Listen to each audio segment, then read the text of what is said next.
I played this game early, and that game is Killer Clowns from Outer Space, the game. A sequel to the movie experience in some essence because it came out such a long time ago. Some of your mates may have seen that movie at the time of release, others catching up to it as this game does get closer to release. I'm very eager to say that I got to play the game early with the developers IllFonic. I'm now well acquainted with them as I was able to have a 60-minute game session highlighting the experience of both the Killer Clowns and also the humans and how that whole interaction occurs from a starting point of the game to the very end gameplay and seeing what the game consists of in its entirety. But that gameplay is slightly limited since I cannot showcase any of that today, and it was also part of their pre-alpha build or their alpha build, which they did showcase at PAX earlier during the year. So the experience of the game at full release can be entirely different or be a better experience overall through performance and gameplay opportunities such as things they've added into the game to create more gameplay mechanics overall. But the concept of this game is truly a horror asymmetrical game. It is 3v7 in that nature, so it's a bit of a twist to the aspect, being 3 killers versus 7 survivors. In this case, Killer Clowns versus humans. And it's kind of an interesting prospect because it allows for these gameplay mechanics that didn't occur in other games to really occur here really well. Like the Texas Chainsaw Massacre game did have the aspects of a 3 killers versus 4 survivors, and it felt like there's a bit of a weird pacing issue. The same aspect may occur here, but with 3 versus 7 and the chances for humans to be able to come back in some aspect of the gameplay, it creates a really fun experience. And that concept there is what Killer Clowns is, based on the true IP of the movie, now brought into a game, allowing the players to enjoy the IP and be immersed into it. So think about Texas Chainsaw Massacre, think about Dead by Daylight, Predator Hunting Grounds, and even Friday the 13th. A combination of those games put together, and that's what Killer Clowns is, with a bit of a sandbox twist to it. And that is exactly what I experienced when I was playing the developers IllFonic in our session.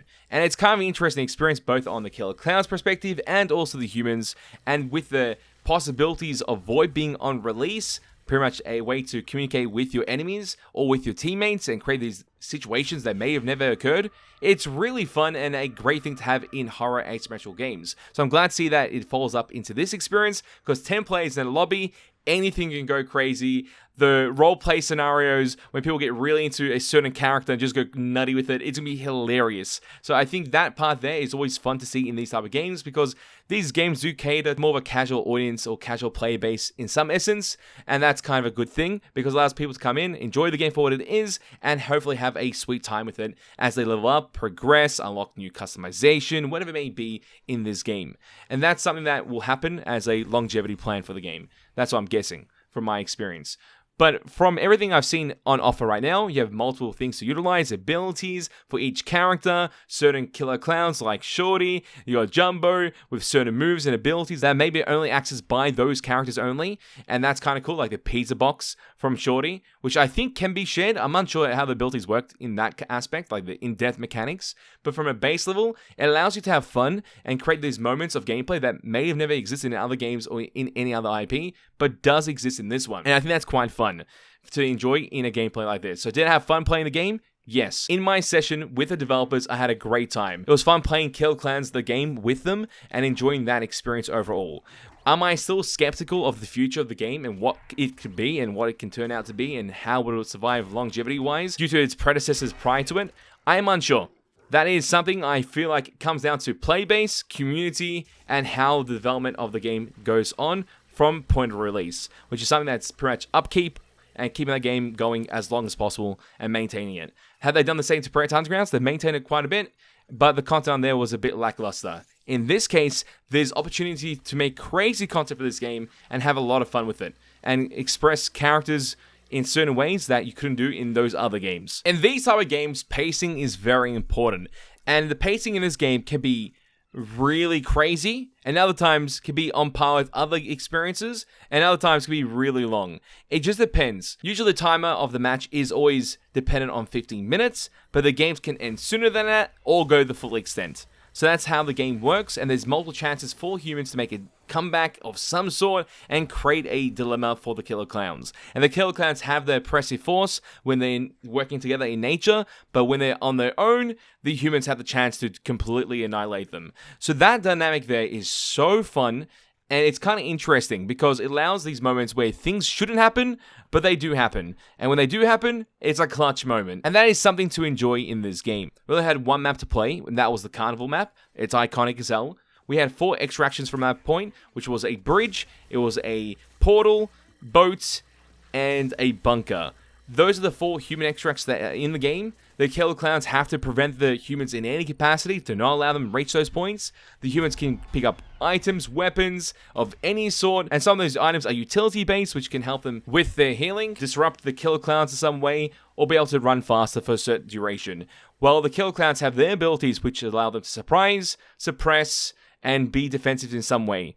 And they have ways to pretty much cotton candy their opponents and drag them to these lackey generators, which provide them more map pressure, so they're able to get that intel. And when they see sound notifications, the Killer Clowns, they can go over there and teleport to the location by doing a Killer Clowns jump to the location and surprise their opponents. But some matches can end earlier because the escapes can be opened up at any moment. When 7 humans escape, they've successfully finished the game and won. 15 minutes of chaoticness and fun to be had in this game every time you load into a match. That is pretty much the main game loop of what Killer Clowns is. I also have 2 reactions towards the Killer Clowns gameplay and human gameplay in Killer Clowns from Outer Space, the game, by the developers as they played in the prior live stream to this experience. So you want to watch those and see my first hand of understanding all the mechanics at play. Those are videos that you definitely should watch. And let's address some concerns I have for the game already. Firstly is maps. I'm hoping there's more than 1 map, but also I'm hoping there's more than a few maps or a couple maps, because in these type of games, there's usually a very low number of maps, and I don't like that.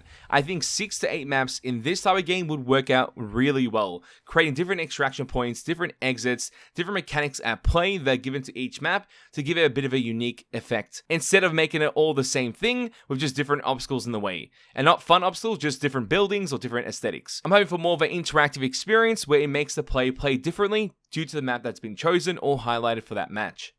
So that's what I'm hoping for. And my concern is I didn't get to actually see that in this gameplay except for one standard map.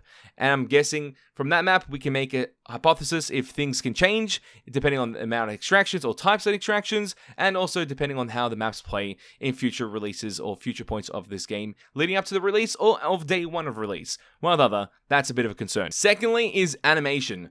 I feel like some of the animation is very stiff. This could be due to lag, because I did lag. I had 300 ping since I was playing from Australia at 9 AM and playing with mates from US, aka the developers. So that could be a part of the animation problem that was somewhat janky. That's what I felt like at some moments, that things were just felt janky or they weren't smoothly animated. But this was a pre-alpha build too, so I'm going to be kind of easy on this one. So I'm hoping that is fixed in some way. Thirdly is graphics. I don't think it has the best graphical components in a game that you can play today. I feel like it's a bit outdated, but is that a good thing? Is that a bad thing? It's just a game. As long as the game is fun, I think that's alright. I think get away with some of those graphic components and just make a fun game and people enjoy it. That is something that players will cater to. Even though the graphics can be a bit weaker, if the gameplay mechanics are really crazy, it's going to be like a Dark Souls experience for Killer Clowns, but in a 3v7 horror asymmetrical game, which I'm cool with. That's what I'm hoping for as a hope, but also concern at the moment. And another concern is the longevity. I'm hoping that this game, after point of release, has a good roadmap, with good content that feels substantial and at a good price or even free. And obviously there will be free components, most likely the maps will be free, because that's how it seems like it happens with all these games. Maps are always free, game modes maybe as well, and then alongside that, characters have a cost. I'm hoping this cost is reasonable and not out of proportion like Texas Chainsaw Massacre, and does provide unique experiences, not just base numbers being changed and perks being slightly different, aka all passives. I'm hoping it's more of an active component.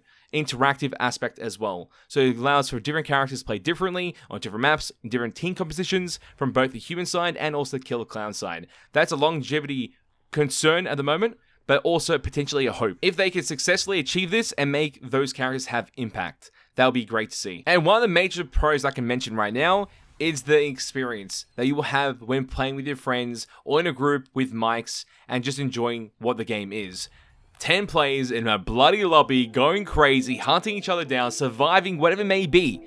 It's gonna be bloody fun, and that is something I'm looking forward to on day of release, especially playing games with the mates on our live streams. And my final thought about all this is that I am eager and skeptical about this game. That's something that you should go with and think about. As we lead to release, there'll be more videos as we highlight and see how fun this actually is. But that is my final thought, being eager and skeptical at the same time. If you've reached this point in this video, make sure to hit that like button to show your support. Hit the subscribe button to keep up to date. Tell me your opinions or thoughts in the comment section down below. I'd love to know. And make sure to leave a fire plus a clown emoji at the same time in that comment so I know you've reached this far as well. And as always, mates, it's been a pleasure, and I'll catch you mates next time. Bye bye.